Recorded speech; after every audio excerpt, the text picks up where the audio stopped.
If you're a horror fan, then brace yourself for a spine-tingling tale that will haunt your dreams. It was late one night when Emma's phone buzzed.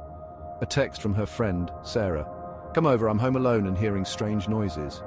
Without hesitation, Emma grabbed her keys and drove to Sarah's house, a small old place at the edge of the woods. When Emma arrived, the house was eerily quiet, but the front door was wide open. She stepped inside, calling Sarah's name. No response. The silence was deafening. Emma climbed the creaky stairs to Sarah's room. The door was ajar with light flickering inside.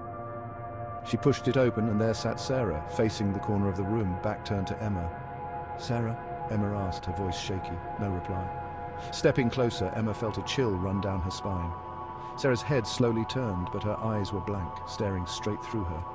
She whispered, "You shouldn't have come." Suddenly the lights went out. The room plunged into darkness.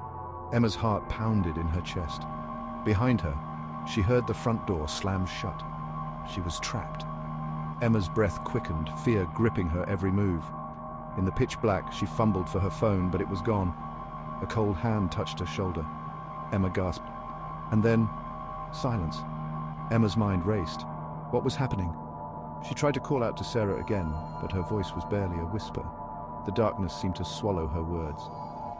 She took a tentative step forward, her hands outstretched, trying to feel her way through the room. The air was thick with an unexplainable chill, and the walls felt cold and damp under her fingertips. Every creak of the floorboards echoed in the silence, amplifying her fear. She could hear her own heartbeat, loud and frantic as if it were trying to escape her chest. Desperately, Emma's hand found a light switch on the wall. She flicked it on, but the bulb only flickered weakly before plunging her back into darkness. The brief moment of light revealed a shadowy figure standing in the corner, but it was gone as quickly as it appeared. Panic surged through her. Was her mind playing tricks on her, or was there really someone else in the room? She could feel the presence of something, or someone, watching her. Her breathing became shallow and rapid, her eyes darting around, trying to pierce the darkness. Emma's hand finally found the door handle. She turned it slowly, the door creaking open to reveal a dark hallway beyond. She stepped through, her footsteps echoing in the empty space. The hallway seemed to stretch on forever, each step taking her further into the unknown. The flickering lights cast eerie shadows on the walls, creating the illusion of movement. Emma's mind was a whirlwind of fear and confusion. She could see shadowy figures in the distance, but they vanished as soon as she tried to focus on them. At the end of the hallway, Emma reached a large wooden door. She hesitated for a moment, her hand hovering over the handle. Taking a deep breath, she pushed the door open, revealing a room bathed in an unnatural dim light. The room was filled with old, dusty furniture, cobwebs hanging from the ceiling, and an eerie atmosphere that made her skin crawl. Emma stepped inside, her eyes scanning the room for any sign of Sarah. On a small table in the corner, she found an old photograph. It was a picture of Sarah and Emma, taken years ago. But there was something off about it. The faces in the photograph seemed to be distorted, twisted into expressions of fear and pain. Emma's heart sank as she realized that this was no ordinary haunting. Her hand trembled as she held the photograph, and it slipped from her grasp, falling to the floor. Emma backed away, her mind racing with questions. What had happened to Sarah, and what was this malevolent force that had taken over her house? Suddenly she heard a faint whisper, barely audible but unmistakable. It was Sarah's voice calling her name. Emma turned around, her eyes wide with fear. The whisper grew louder, more insistent, as if Sarah was trying to warn her about something. A sudden light illuminated the room, casting long shadows on the walls.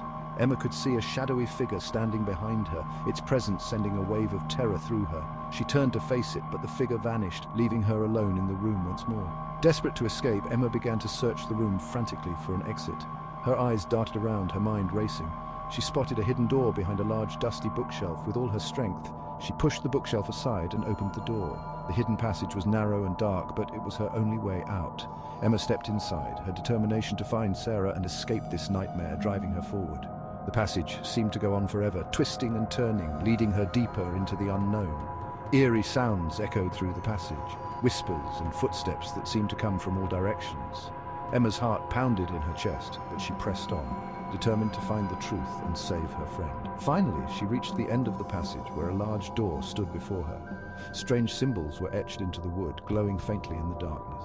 Emma hesitated for a moment, her hand hovering over the handle. Taking a deep breath, she turned the handle and pushed the door open. The room was filled with a blinding light, and in the center stood Sarah, her eyes no longer blank but filled with fear and desperation. Emma rushed to her side, relief washing over her. But as she reached out to touch her friend, the light began to fade and the room grew cold once more. Sarah's voice whispered in Emma's ear, "We have to leave now." Emma nodded, her determination renewed. She took Sarah's hand, and together they made their way back through the passage, the eerie sounds growing louder with each step. They ran through the passage, their footsteps echoing in the darkness. The light at the end of the passage grew brighter, guiding them towards safety. Emma's heart pounded with hope and fear, knowing that they were not alone in this haunted house. Finally, they emerged from the passage, finding themselves back at the front door of the house. Emma pushed the door open and they stepped outside into the cool night air. The house behind them seemed to sigh, as if releasing its hold on them. Emma and Sarah embraced, their relief palpable. They had survived the haunting, but the memory of that night would stay with them forever. As they walked away from the house, they knew that they had faced their deepest fears and emerged stronger for it. The house stood in the distance, its dark silhouette against the moonlit sky. The eerie atmosphere lingered, a reminder of the horrors that had taken place within its walls. But Emma and Sarah knew that they had conquered the darkness and that they would never be the same again.